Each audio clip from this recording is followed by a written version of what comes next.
Good morning friends, welcome to shorthand helpline good morning stenography series में आप सभी का स्वागत है। तो चलिए स्टार्ट करते हैं आज का डिक्टेशन, जो कि स्पीड है 70, 80 और 100 शब्द प्रति मिनट। 70-80 में दैनिक जागरण लिया गया है और 100 शब्द प्रति मिनट में हिंदुस्तान टाइम्स के डिक्टेशन लिए गए हैं। आउटलाइंस आपको टेलीग्राम पे प्रोवाइड कराई जाती है। अगर आप मेंबर नहीं हैं तो ज्वाइन करने के लिए आपको टेलीग्राम पे सर्च करना है स्टेनो हेल्पलाइन, फिर आप वहां से अपने आप ज्वाइन कर सकते हैं। स्टार्ट।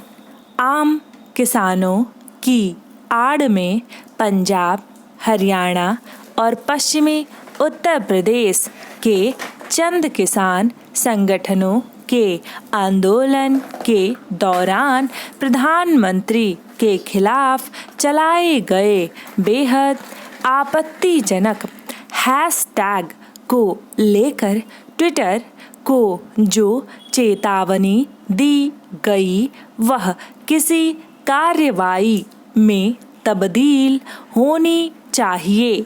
यह इसलिए आवश्यक है क्योंकि एक तो ट्विटर बेलगाम होता जा रहा है और दूसरे वह आपत्तिजनक एवं बैर बढ़ाने वाले हैशटैग को बढ़ावा देने में माहिर हो गया है। उसने भारत के लिए अलग मानदंड बना रखे हैं और अन्य देशों खासकर अमेरिका के लिए अलग।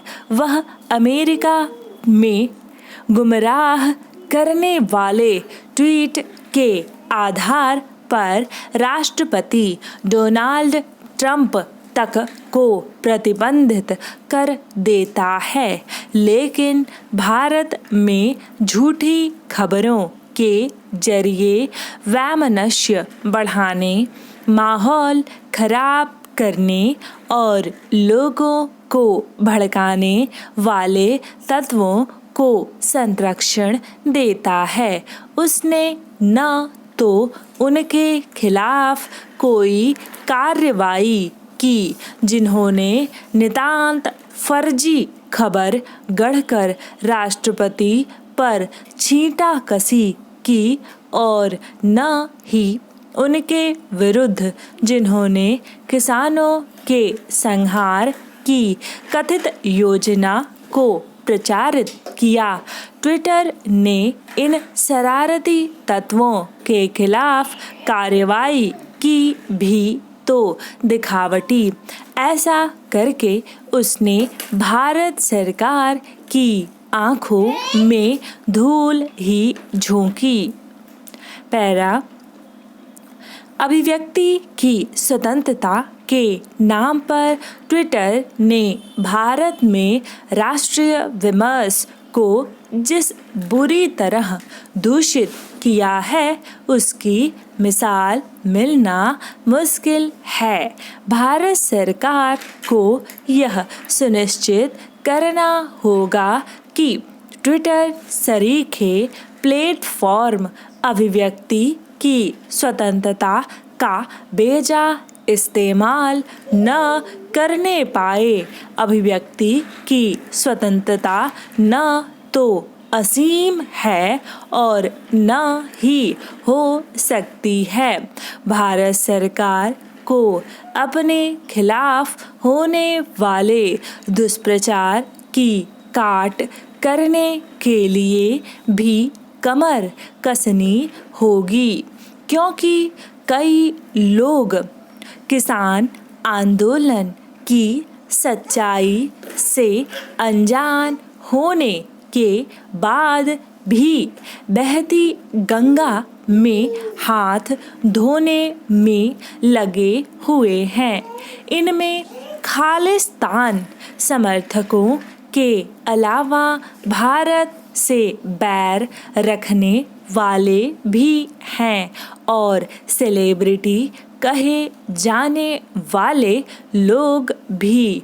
इसमें कोई दो राय नहीं हो सकती कि गायिका रिहाना और पर्यावरण को लेकर चिंतित रहने वाली ग्रेटा थनबर्ग ने किसान आंदोलन के सिर पैर को जाने समझे बिना किसानों के समर्थन में अपने ट्वीट दाग दिए।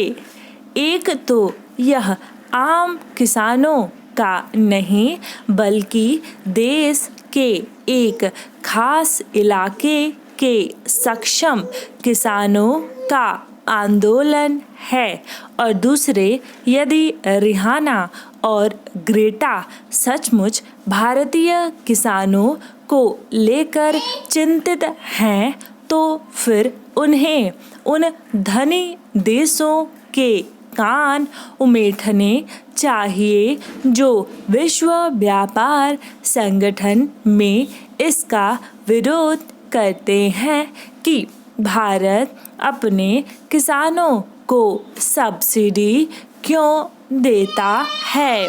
ऐसा करने के बजाय किसान आंदोलन पर चिंता जताना घड़ियाली आंसू बहाना है।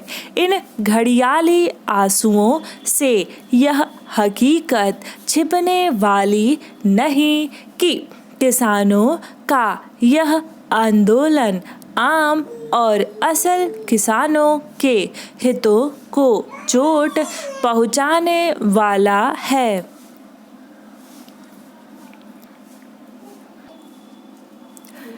70 शब्द प्रति मिनट डिक्टेशन खत्म हो गया। अब स्टार्ट करते हैं 80 शब्द प्रति मिनट के डिक्टेशन का।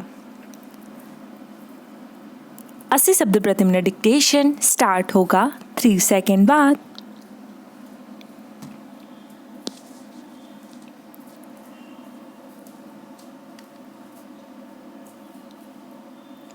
स्टार्ट।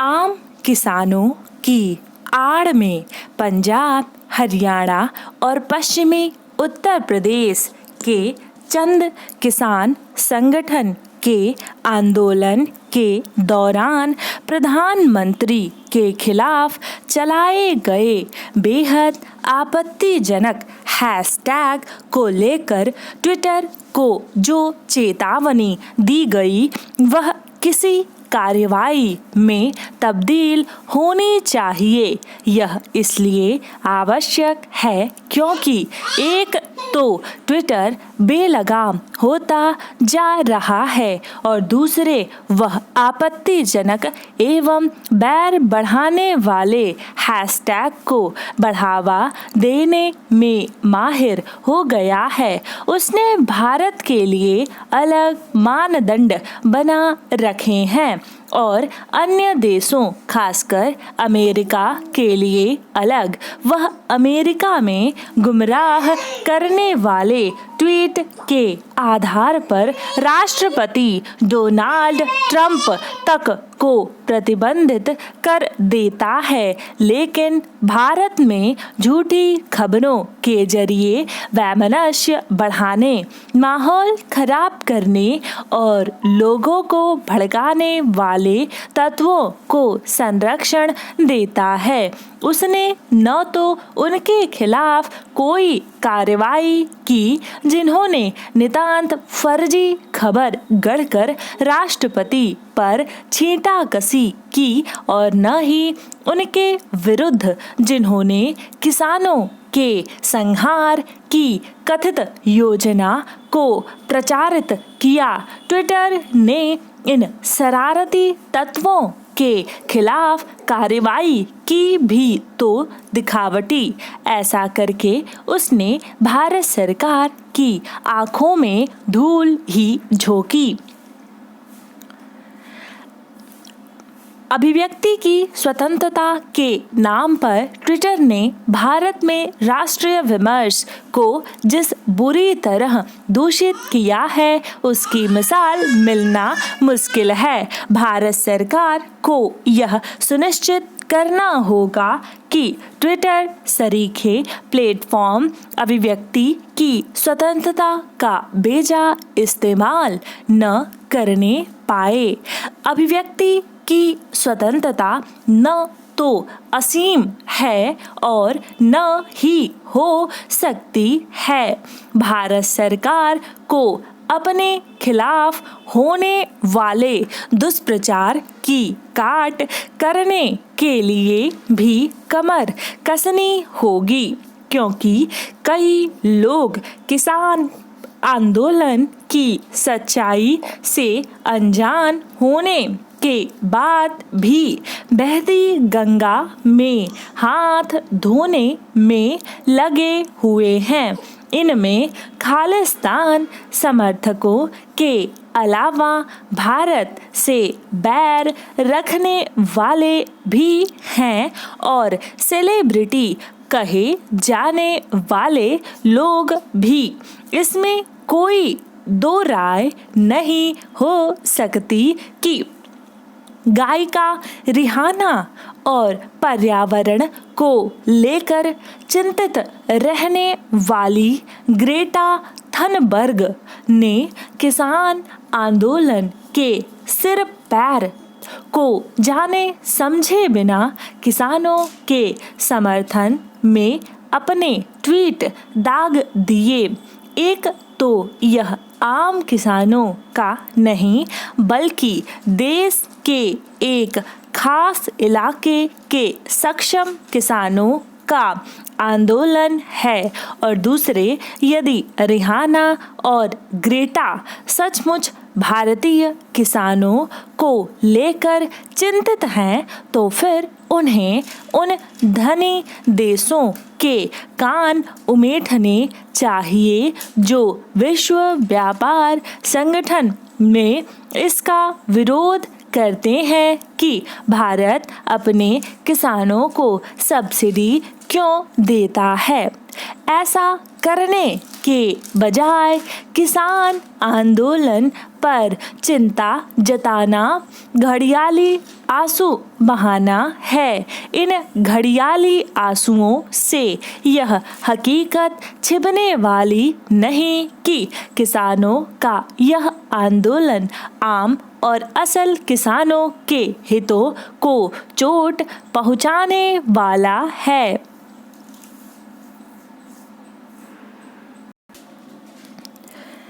80 शब्द प्रति मिनट डिक्टेशन समाप्त हुआ। अब बारी है 100 शब्द प्रति मिनट के डिक्टेशन का। 100 शब्द प्रति मिनट डिक्टेशन स्टार्ट होगा 3 सेकेंड बाद।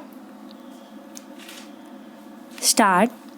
अब जब कोविड-19 के खिलाफ टीकाकरण अभियान रफ्तार पकड़ने लगा है और लोग उसके खौफ के साये से निकलकर मार्च पूर्व की जिंदगी की तरफ लौटने लगे हैं, तब संसद से आई एक सूचना सचमुच देश के मर्म को छूने वाली है। केंद्रीय स्वास्थ्य राज्य मंत्री ने राज्यसभा में एक लिखित प्रश्न के जवाब में बताया है कि बीती 22 जनवरी तक कोरोना के कारण देश में 162 डॉक्टर, 107 नर्स और 44 आशा वर्कर की मृत्यु हुई है।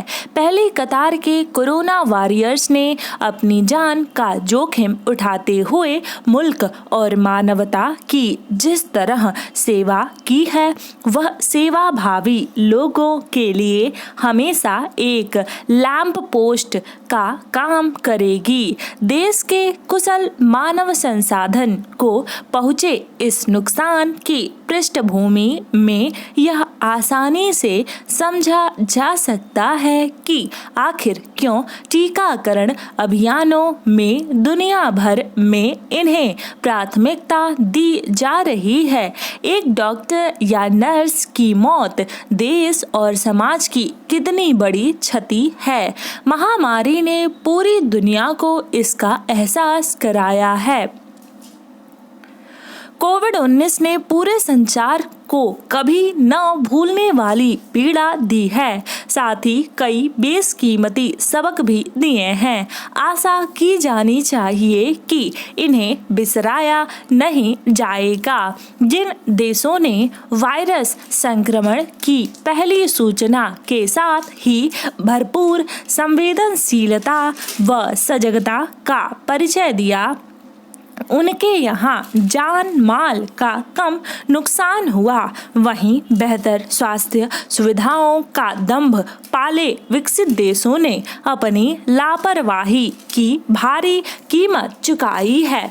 अपने देश में भी हमने महामारी की शुरुआत में देखा कि कुछ शरारती तत्वों ने इसका सांप्रदायिकरण करने की चेष्टा की, पर सामुदायिक स्वास्थ्य विशेषज्ञों के सक्रिय हस्तक्षेप और सरकार की सख्ती भरी मुस्तैदी ने जल्द ही इस मनोवृत्ति पर प्रभावी नियंत्रण पा लिया। इसके बावजूद देश में मेडिकल टीमों को कई जगह काफ़ी परेशानी उठानी पड़ी। हमने शुरुआती कुछ चूकें न की होती तो यकीनन आज कुछ बेहतर स्थिति में होते, क्योंकि कोलंबिया यूनिवर्सिटी समेत दुनिया के कई प्रतिष्ठित संस्थानों का शोधपरक अध्ययन अब हमारे सामने है, जो बताता है कि जिन समाजों में आपसी भरोसे व संस्थाओं में